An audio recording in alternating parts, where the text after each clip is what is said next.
No niin, arvoisat kunniavieraat ja juhlille, ja minua on kielletty puhumasta ja tosiaan kyse onkin juhlasta, joten en aio kokouksen omaisesti ruveta täällä puhumaan, ja historiikkikin on teille jaettu jo etukäteen, niin te tiedätte nämä vaiheet, mitä me olemme tämän 10 vuoden aikana jo eläneet. Kuitenkin ihan joitakin asioita haluaisin mainita. Ensinnäkin minusta on hirveän mukavaa, että näinkin iso tila nykyään tulee melkein ahtaaksi, ja kunhan tuo kellokortti hirviö päästään noita Fabianin katulaisia, niin luultavasti meitä on vielä enemmän. Alussa oli vajat 20. Ja toinen seikka, joka ehkä kuvastaa sitä, mitä 10 vuoden aikana on tapahtunut, on se, että me nyt olemme tällaisissa tiloissa. 10 vuotta sitten varmasti ei ollut ainakaan kovin suureksi meritiksi se, että virkamies aika paljon perinteistä poiketen sitoutui työväenliikkeen järjestöön.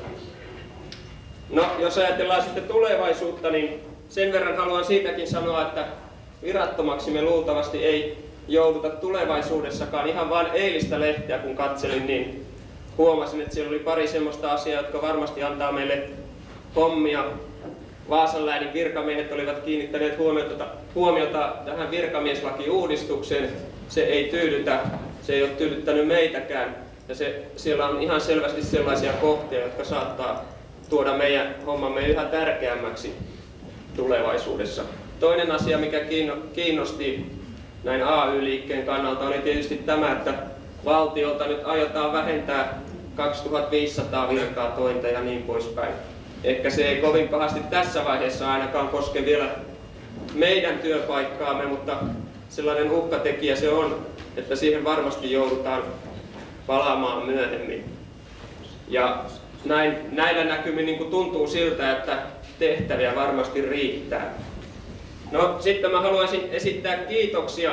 Kiitoksia tietysti ensinnäkin niille perustajajäsenille, jotka ovat aiheuttaneet sen, että tässä nyt 10 vuotta on tullut täyteen. Ja tietysti kiitoksia kaikille muille jäsenille siitä, että ovat toimineet ja sillä tavalla kasvattaneet järjestöä ja pitäneet sen hengissä. Ja erityisesti nyt kiitos sitten niille, jotka jälleen kerran kovalla työllä ovat aikaan saaneet sen, että tämä juhla on saatu järjestettyä.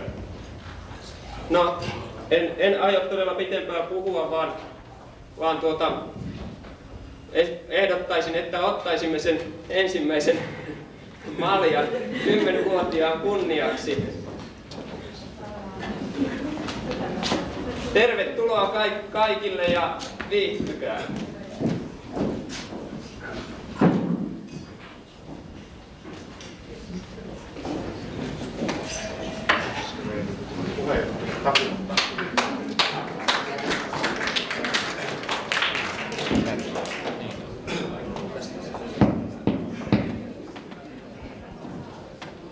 Arvoisat työvoimaministeriön ja työvoimahallinnon työntekijät, ministeriön puolesta onnittelen etujärjestöänne tästä 10-vuotispäivästä ja 10-vuotisesta taipaleesta.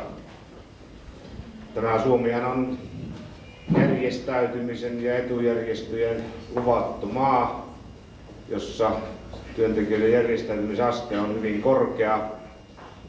Ja käytännössä tämä toimintahan on loppujen lopuksi ollut kaikkien etujen mukaista, ja tällaisessa kehittyneessä hyvinvointiyhteiskunnassa etujärjestöjen asema on olennainen ja ratkaisevan tärkeä, eikä sitä millään tavalla sovi aliarvioida. Päinvastoin kannustaa kaikin tavoin. Sillä tavalla se sitten myös koko hallinnon toiminta voi mennä eteenpäin, kun etujärjestöt toimivat mahdollisimman hyvin ja asianmukaisesti. Tänä päivänä luonnollisestikin on monenlaisia virtauksia menossa. En nyt niihin halua tässä mennä, mutta kun puheenjohtajanne tässä toi esiin esimerkiksi tämän virkamieslainsäädäntön uudistuksen, olettaisin, että kun hallitus sen on antanut eduskunnalle, niin pääsääntöisesti se on hyvä uudistus. Ja jos siellä jotakin korjattavaa on, niin eduskunta varmaan parhaansa tekee. Sehän ei ole sellainen esitys, että hallitus pitäisi sitä sillä tavalla kiinni, että ei pilkkuakaan eduskunta saa muuttaa, vaan eduskunta tietysti voi sitä terveellä järjellä myös muuttaa. En tiedä, tarkoititko erästä asiaa, joka on mielenkiintoinen, nimittäin tämä tällainen dispompaneeminen. Nimittäin juuri tänään ulkoministeriön osalta, en puhu nyt Mülleristä, se on vähän eri asia, mutta siellä ulkoministerin esittelystä presidentti hyväksyi ulkoministeriön koulutuspäällikön Dispoon. Ja syyt lienevät jotakin siihen tapaan, että asianomainen henkilö ei ainakaan johtoa ole tyydyttänyt täysin ja nyt hän sitten siirtyy sitten muihin tehtäviin. Ja saattaa olla, että tässä uudessa virkamieslainsäädännössä jossakin määrin pyritään siihen suuntaan, että myös muissa ministeriöissä kuin ulkoministeriössä jopa tällainenkin mahdollisuus olisi. Minä olen nyt ollut 2,5 vuotta ministerinä ja kun tänne tulin, niin minulle muistaakseni, oliko se Helle tai kansliapäällikkö tai kuka tahansa, joku se mulle joka tapauksessa kertoi juttua jostakin vanhasta ministeristä. Kun häntä oli opetettu, että virkamiestä ei voi erottaa, mutta virkamiehen voi ainakin siirtää. Mutta minä olen huomannut, että ei tämä siirtäminenkään ihan helppoa ole. Joskus on tullut mieleen minulla se, että voisi jonkun siirtääkin, mutta että enimmäkseen se on vain jäänyt siihen, että on tullut mieleen, mutta se ei ole mennyt eteenpäin. Että kyllä tätäkin taustaa vasten niin asema aika turvattu sinänsä on. Mutta ehkäpä toisaalta tämä turvattu asema myös on merkinnyt sitä, että ne palkat ei tietysti ole nousseet ihan sillä tavalla, kun varmaan teistä useammat olisivat toivoneet.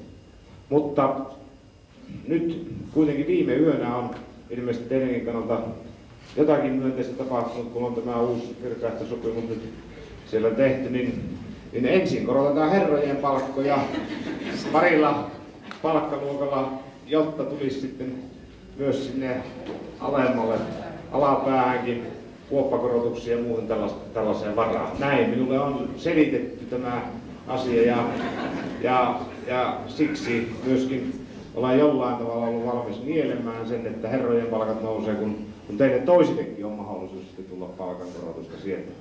Mutta samalla, jos tässä vähän politiikkaa saa tehdä, niin olemme kyllä Pekka Vennamon kanssa todenneet, että ministerien ja kansanedustajien palkat on niin hyvät, että tässä yhteydessä niitä ei tarvitse korjata. Nyt samalla kun tämä virkaehtosopimus muuten hyväksytään, niin voisi laki ja eduskunta muuttaa niin, että näitä sidonnaisuutta muutetaan myöskin, ettei samanaikaisesti nämä palkat kohoa. Niin hyvät ystävät, olen ollut tämän 2,5 vuoden aikana oikeastaan henkilökuntaan aika tyytyväinen, vaikka tietysti monenlaista tietysti mieltä on voinut olla ja jopa julkisuudessakin on tietysti ollut erilaisia käsityksiä ja ainakin yritetty niin kuin uskotella sellaista käsitystä, että kun on henkilökunnassa tietysti hyvin erilaisia yhteiskunnallisia näkemyksiä ja kun saattaa olla paljon minun käsityksestä poikkeavia käsityksiä, jolloin ei oltaisi solidaarisia eikä tehtäisi asianmukaisesti töitä, vaan että jokainen vetäisi johonkin muuhun suuntaan. Tässä suhteessa kyllä minun täytyy sanoa, että olen todella aika tyytyväinen, että kyllä ministeriön henkilökunta ja myös kentällä henkilökunta on tehnyt työtään asiallisesti ja myöskin pyrkinyt toteuttamaan sitä tahtoa, joka on hallituksen tahto ja myös ministeriön tahto, jonka mukaisesti tietysti periaatteessa pitää myös toimia. Se on, kun täällä ei vaihdu niin kuin Amerikassa virkakunta sen mukaan, kun vaihtuu hallitus ja ministeri, niin silloin tietysti se edellyttää, että virkakunta toteuttaa työssään kulloistakin poliittista tahtoa, tietysti säädösten puitteissa. Siis säädökset ovat ne, joita tietysti kaikkien pitää noudattaa. Edes minun tahtoa ei pidä teidän noudattaa, jos se on säädösten vastaista. Tämähän on se periaate myös.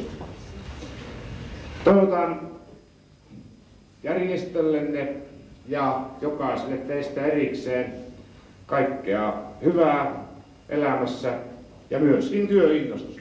Kiitos.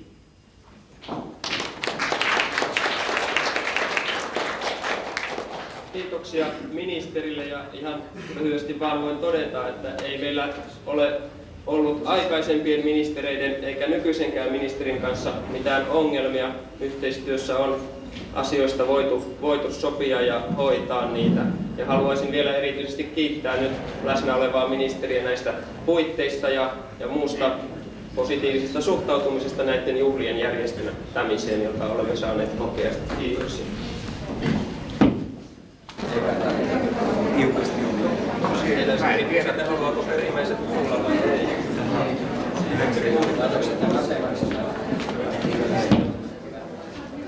Arvoisat työvoimaministeriön ammattiosasto ry:n puheenjohtaja, sihteeri ja muut jäsenet. Meillä on ilo ja kunnia työvoimaministeriön virkamieskunnan ja erityisesti johdon puolesta sekä läsnä olevien, mutta ennen kaikkea poissa olevien edustajien puolesta toivottaa teille hyvää menestystä ja kiittää menneestä.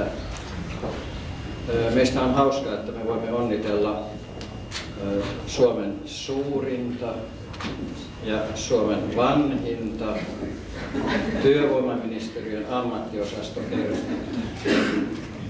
Se ei ole teidän vikanne, että te olette vain 10 vuotta vanhoja. Ja jos työvoimaministeriö olisi perustettu aikaisemmin, niin olisitte varmasti jonkin verran vanhempia. 10 vuotta on tuollainen kypsä peruskoululaisen ikä. Minusta puheenjohtaja aivan oikein arvioi tämän peruskoululaisen iän tarjotessaan alkoholia 10-vuotispäivänä. Se on osoitus iän kypsästä vaikutuksista. 10 vuotta on kuitenkin ollut, sen uskoisin, teille riittävän pitkä aika, jotta se on osoittanut, mitä vaikeuksia edunvalvontakysymyksiin liittyy. Ja ne vaikeudet nyt ei välttämättä kaikki tule työnantajan puolelta. Luulisin, että myös järjestön sisällä on puolesta elävää, vaihtelevaa mielenkiintoa asioihin, joka tietysti on sellainen ylläpitävä voima. On kai aika ymmärrettävää, että minä, joka olen edustanut ministeriötä erilaisissa neuvottelutilaisuuksissa, minun on vaikea toivottaa teille mahtavaa menestystä. Toivon sen sijaan, että tämä asiallinen neuvottelu ja vapaamuotoinen yhteys, joka ministeriön työnantajajohdon ja työvoimaministeriön ammattiosasto ry:n johdon ja sen edustajan kesken on vallinnut, jatkuu edelleenkin ja voimme varmasti todeta, että suurin osa niistä yhteisistä edunvalvontakysymyksistä ovat todellakin yhteisiä.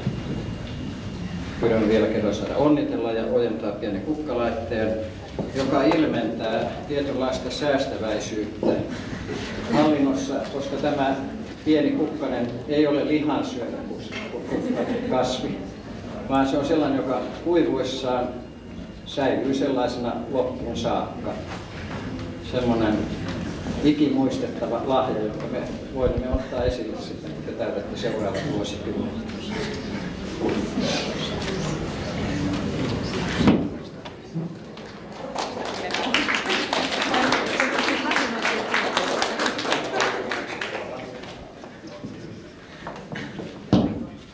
Kiitoksia myös virkamiesedustukselle ministeriöstä ja pitkälti voin yhtyä osastopäällikön sanoihin siinä, että ongelmia ei pahemmin ole ollut ja niistä on yleensä hyvin selvitty ja eikä ne varmasti kaikki ole hallinnosta johtuneetkaan. Joskus on jopa ajatellut niin, että meidän jäsenhankintatyön ja tällaisen tulevaisuuden turvaamisen vuoksi hallinto voisi olla vähän hankalampikin, jotta saataisiin enemmän näyttöä, mutta periaatteessa toki minäkin toivon, että yhteistyö jatkuu enemmän tämänlaatuisena kuin se on toistaiseksi ollut, kuin että siinä hankaluuksia tulisi.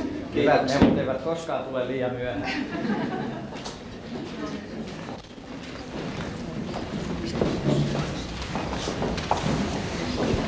Hyvä juhliva ammattiosasta. Valtion työntekijöiden ja viranhaltijoiden liiton puolesta voi kyllä täydestä sydämestäni toivottaa teille mahtavaa menestystä. Ja kun katsoo tällaisen ammattiosaston elämän alkutaivalta, niin voi huomata, että se hyvin suurissa määrin muistuttaa ihmiselämän alkutaivalta. Te olette nyt oppineet kävelemään, seisomaan omilla jaloillanne ja liikkumaan itsenäisesti, eli olette saaneet kaikki toimehenkilönne luottamustehtäviä hoitamaan, koulutettua ja opastettua näihin tehtäviin niin, että ne ainakin näin liiton kannalta katsoen ihan tavan hyvin sujuvat teidän osastossanne, mikä tietenkin myös liitossa on ihan hyvä asia. Te olette oppineet lukemaan, kirjoittamaan, jopa olette oppineet kieliä. Kielitaito onkin erittäin tärkeä, kun käännätte sujuvalle suomen kielelle kaikkea sitä ammattiyhteislangia, mikä tietysti vilisee liiton meidän